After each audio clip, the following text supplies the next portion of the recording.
I think Robert almost comes with a deep psychosis. This video isn't about Erin. It's about Dawn.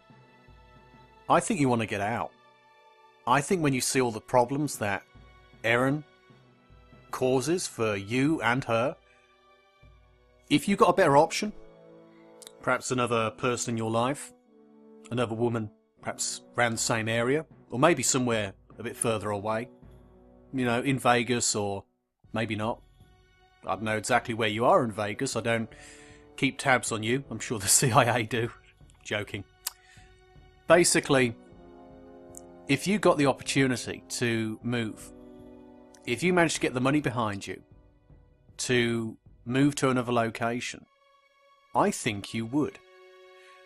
I think if you had the opportunity to pack a bag and get the things that you really need, not necessarily everything, because, you know, you would lose probably everything you leave behind, considering Erin's instability, I think you would move.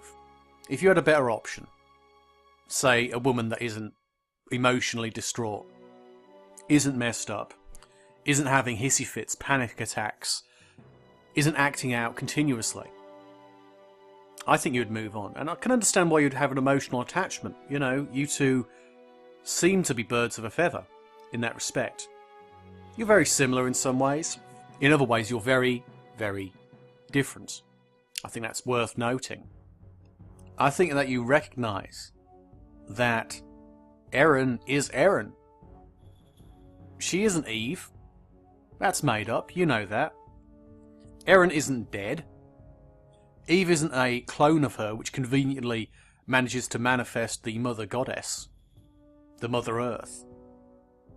It's flim-flam. I don't think it's even all that profitable as far as flim-flam goes. Maybe you're economically dependent on her to some degree because of how you two request donations from supporters. Okay, that's difficult. But I think if you manage to get a bit of money behind you, you could move to, well, wherever you wish really, but depending on the amount of money you get, and start over and become a serious, marketable force, at least compared to Erin. Because I don't think she really generates all that much money. People say she generates thousands. She probably does. But that's going on rent, that's going on bills, that's going on things you need. How much is left over afterwards? Well, you've said that you're short on toilet paper, whether that's you playing for sympathy or not, I don't know. But I think you could move on. I think you should move on. I think that if you get the opportunity, if someone says, hey, I can help you out, maybe you should accept that help. Because you know what? People aren't so bad in the end. Some people are, and those people are worth shunning. But those people who aren't, those people who might actually help you, might well prove to be a godsend. I hear a spirit really loudly. Where you're going. A genius thinks he's so smart. Of course!